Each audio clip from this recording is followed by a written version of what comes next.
یہی دارالعلوم دیوبند و سنت خانہ ہے جس نے بلند مقام مرد مجاہد حضرت مولانا عبید اللہ سندھی رحمۃ اللہ علیہ کو جنم دیا۔ آزادی کے اور ان کے علاوہ ایسے بے شمار آزادی کے پروانے تیار ہو گئے۔ میرے دوستو، آزادی ہند میں علماء دیوبند نے وہ قربانیاں پیش کی جسے تاریخ کبھی کبھی فراموش نہیں کر سکتی۔ کہاں تک شمار کراؤں؟ جاؤ مالٹا کی کوٹھیوں سے پوچھو، اسیر مالٹا مولانا محمود الحسن دیوبند رحمۃ اللہ علیہ کس کا نام ہے، اور مولانا حسین احمد مدنی کون تھے، اور شاملی کے میدان سے پوچھو کہ آزادی کے خاطر اپنی کن پٹی پہ گولی کھانے والا مرد مجاہد مولانا قاسم نانوتوی رحمۃ اللہ علیہ کس کا نام تھا۔ جاؤ بالا کوٹ پہاڑی سے پوچھو شاہ اسماعیل شہید دہلوی کون تھے، آزادی کے خاطر ہنستے کھیلتے جان دینے والے حاجی امداد اللہ مہاجر مکی کون تھے، اور اپنے سینوں سے مسکراتے ہوئے گولیوں کو بے وست کرنے والے حافظ شامل شہید کون تھے۔ دوستو، یہ تمام کے تمام علماء دیوبند تھے۔ جنگ آزادی کے دن ڈوبتے سورج کی سرخی میں صرف دارالعلوم دیوبند کے علماء کا ہی نہیں اور اپنے آغاز شفقت میں تربیت دیا۔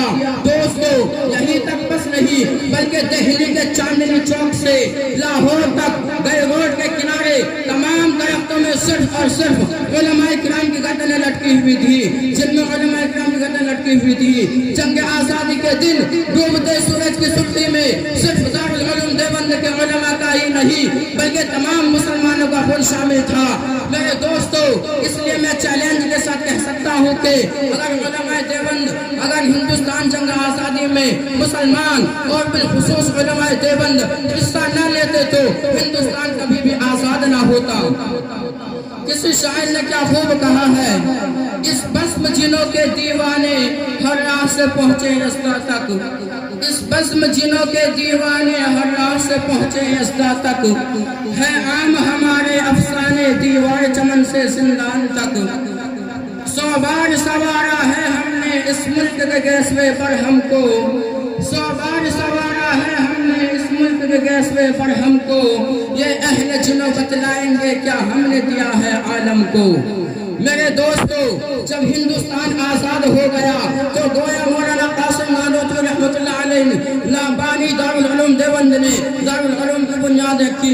چنانچہ حضرت والا فرماتے ہیں، میں نے دارالعلوم کی بنیاد صرف اس لیے رکھی تھی کہ یہاں سے ایسا افراد تیار ہو جو ہندوستان کے ناپاک انگریزوں کے غلامی سے نجات دے کر مذہب اسلام کی شاعت کھلے عام ہندوستان میں ہو۔ چنانچہ آج کی تاریخ وہ تاریخ ہے جس میں مدتوں پہلے دیکھا ہوا معاشرے میں تعبیر ہوا۔ میرے دوستو، اللہ تبارک و تعالیٰ کی حالت سے حضرت مولانا قاسم نانوتوی رحمۃ اللہ علیہ نے 1866 میں دارالعلوم دیوبند کی بنیاد رکھی اور پوری آب و تاب کے ساتھ ہندوستان میں مذہب اسلام کی شاعت کی خاطر اور انگریزوں کو یہاں سے بھگانے کے لیے ٹریننگ دی جانے لگی، جس کے نتیجے میں بے شمار آزادی کے پروانے تیار ہو گئے۔ انہی پروانوں میں سے ایک اور اپنے سینوں میں مسکراتے ہوئے گولیوں کو پیوست کرنے لگے۔